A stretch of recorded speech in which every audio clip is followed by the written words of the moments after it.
ஆக்கப்பூர்வமான நிகழ்வுகளை அலசி ஆராய் ஒரு களம். RDX திங்கள் முதல் சனிக்கிழமை வரை இரவு 7 மணிக்கு.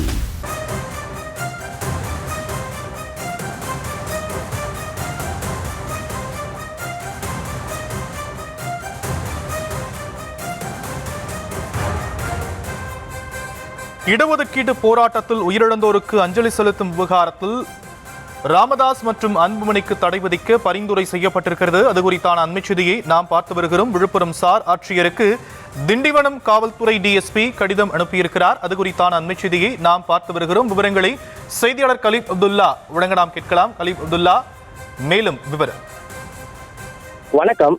பாமகவில் ராமதாஸிற்கும் அவரது மகன் அன்புமணிக்கும் இடையே கருத்து வேறுபாடு கடந்த 8 மாதங்களுக்கு மேலாக மோதல் போக்கு நிலை வரும் நிலையில் கட்சி விரோத நடவடிக்கையில் ஈடுபட்டு வருவதாக கூறி செயல் தலைவர் பதவியிலிருந்து பாமகவின் அடிப்படை உறுப்பினர் பொறுப்பில் இருந்து அன்புமணியை நீக்கம் செய்து பாமக நிறுவனர் ராமதாஸ் நேற்று அறிவித்திருந்தார். ராமதாஸின் இந்த அதிரடி அறிவிப்பு காரணமாக அன்புமணி ஆதரவாளரிடையே கடும் கொந்தளிப்பை ஏற்படுத்திய நிலையில் வன்னியர்களுக்கான இடஒதுக்கீடு போராட்டத்தில் உயிர் தியாகம் செய்த 21 தியாகிகளுக்கு ஒவ்வொரு ஆண்டும் செப்டம்பர் மாதம் 17ஆம் தேதி ராமதாசும் அவரது மகன் அன்புமணியும் ஒன்றாக இணைந்து திண்டிவனத்தில் உள்ள மாநில வன்னியர் சங்க அலுவலகத்தில் செய்து அஞ்சலி செலுத்தி வருவதாக கொண்டுள்ளனர். தற்போதும் இருவருக்கும் இடையே மோதல் போக்கு ஏற்பட்டும் காரணமாக தொடர்ச்சியாக இருவரும் மோதிக்கொண்டனர். இந்த நிலையில் 17ஆம் தேதி வன்னியர் சங்க அலுவலகத்தில் அன்புமணி தனியாக சென்று இடஒதுக்கீடு போராட்டத்திற்கு உயிர் தியாகம் செய்த தியாகிகளுக்கு அஞ்சலி செலுத்த ஏற்பாடுகளை அவரது ஆதரவாளர்கள் ஏற்பாடு செய்த நிலையில் அன்புமணி அந்த பூட்டை ராமதாஸ் தரப்பினர் பூட்டிய நிலையில் இருவருக்கும் மோதல் போக்கு நேற்று வாக்குவாதம் ஏற்பட்டு ஒரு சிலர் தலைமையில் கைகலப்பாக மாறியது. தொடர்ச்சியாக இருவரும் காவல் நிலையம் அழைத்து சென்று விசாரணை செய்து இருவரையும் அழைத்து வாக்குவாதம் ஏற்பட்ட நிலையில் நேற்று வருவாய்த்துறை மற்றும் காவல்துறையினர் அந்த வன்னியர் சங்க அலுவலகத்தில் பூட்டை பூட்டி சீல் வைத்தனர்.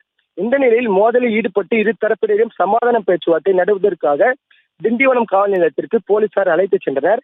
காவல் நிலையத்தில் அழைத்து சென்ற பிறகும் இரு தரப்பினரும் மோதிக்கொண்டனர். இந்த நிலையில் இரு தரப்பினரும் வழக்கில் மனுக்கள் மீது விசாரணை நடத்திய திண்டிவனம் உட்கோட்ட காவல்துறை டிஎஸ்பி பிரகாஷ் விசாரணை நடத்தினார். இதனைத் தொடர்ந்து மாநில வன்னியர் சங்க அலுவலக சிதிலமடைந்து இடிந்து விடும் அபாயத்தில் இருப்பதாலும் வன்னியர் சங்க இடஒதுக்கீடு போராட்டத்தில் உயிரிழந்த தியாகிகளுக்கு அஞ்சலி செலுத்தும் நிகழ்வின் போது இரு தரப்பினரும் ஒன்றாக கூடும் பட்சத்தில் சட்ட ஒழுங்கு பிரச்சனை ஏற்பட வாய்ப்புள்ளதால் மேல் நடவடிக்கை எதிர்க்க பரிந்துரை செய்து திண்டிவனம் சார் ஆட்சியருக்கு திண்டிவனம் காவல்துறை டிஎஸ்பி பிரகாஷ் கடிதம் அனுப்பியுள்ளார்.